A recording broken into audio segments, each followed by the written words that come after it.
message. Hi, hello. I'm the junior manager here at the restaurant. I'm supposed to walk you through the job as our new security guard. From your resume, I can tell that you're already a well-experienced guard. But, it's protocol, so I have to walk you through the basics anyway. So, let's get started. We have security cameras all around the restaurant, and if you bring up the camera panel, you'll be able to view the feed from each camera by pressing the camera buttons on the minimap. Now, our lights are always off during the night, obviously because it'd be a waste of power to leave them on all night.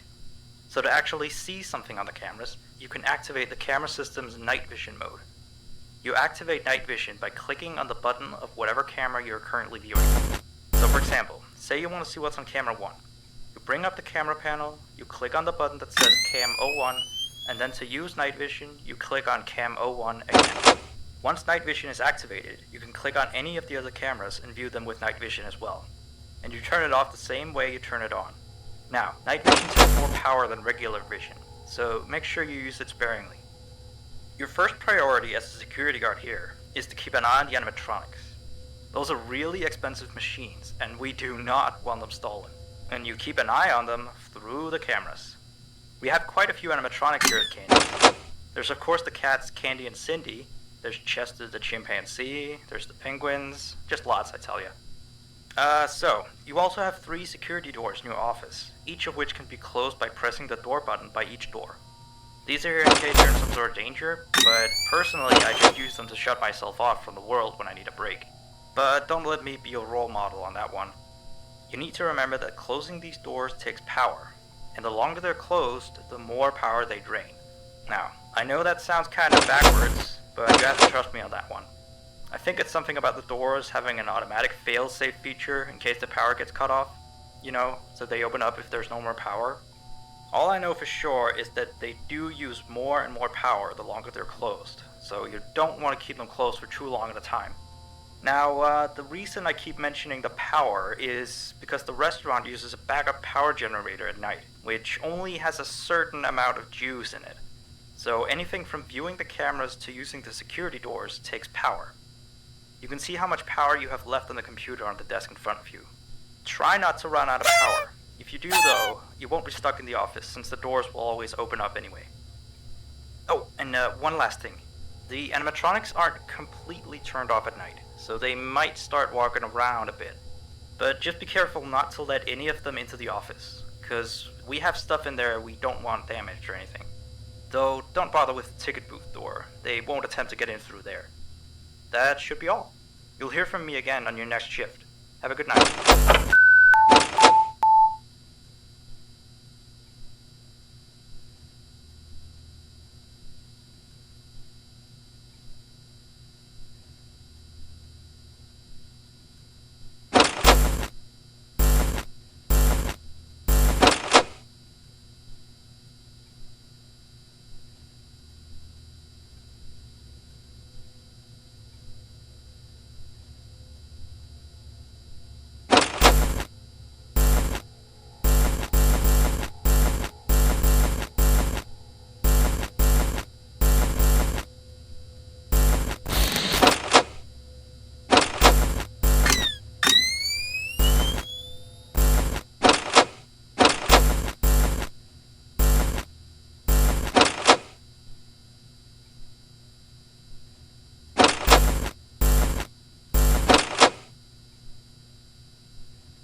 have 1 new message.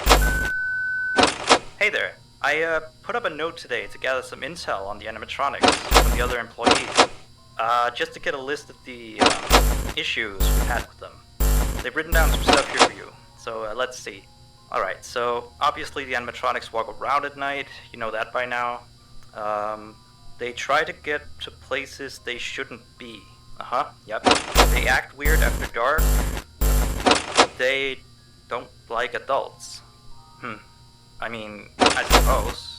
They always seem nice around children. Around us employees, they just kinda stare at you. I always thought they just hadn't been coded to interact with anyone other than children. But some of the other employees have felt threatened by them now and then. But I know that some of them are also superstitious morons. So who knows if they just became scared when the animatronic looked at them in the eyes or something. Anyway, one last thing on the list here. The last penguin interferes with the system. There's a sentence I never thought I'd say. We have these penguin animatronics as waiters. They take people's orders and whatnot. We used to have 3 of them, but 2 of them broke down and haven't been fixed yet. I think they're referring to the 3rd penguin that still works, or well, apparently it doesn't quite work. So yeah, definitely don't let him into the office. His presence alone could probably destroy our systems. Well, that'll be it for now. I'll be sure to leave another message for your next shift.